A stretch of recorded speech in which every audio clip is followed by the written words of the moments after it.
இல்ல நல்லா ட்ரிங்க் பண்றேன். இதுதான் இந்த யூரிக் ஆசிட் வலிகளுக்கான முக்கியமான காரணம்.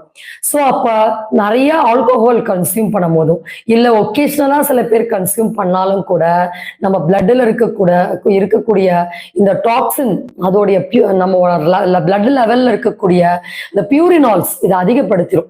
ஸோ இப்ப இந்த பியூரின்ஸ் அதிகமாகும் போது ஆட்டோமேட்டிக்கா யூரின்ல லீக்கேஜும் நமக்கு தெரியும். ஆட்டோமேட்டிக்கா பாடியில பெயின் ட்ரிகர் ஆயிடுது.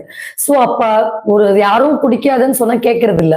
இந்த மாதிரி உடம்பு சீர்கேடு அடையும் போதுதான் முற்பகல் செய்யின் பிற்பகல் விளையும். இப்ப ஏத்தனை எல்லா கெமிக்கல்ஸையும் எப்படி இறக்க முடியும் பாடியை விட்டு? எப்படி ட்ரிங்கிங்ல தண்ணி அதிகமா உள்ள போய் பிளட் டாக்ஸிக் ஆச்சோ, அதே போல நம்ம உடம்ப சுத்திகரிச்சுதான் நம்ம உடம்புல இருக்கக்கூடிய டாக்ஸின்ஸை யூரின் மூலமா வெளியேற்றி தான் யூரிக் ஆசிட் பெயினை நம்ம குறைக்க முடியும். ஸோ ஓகே, இப்ப இந்த யூரிக் ஆசிட் ப்ராப்ளம்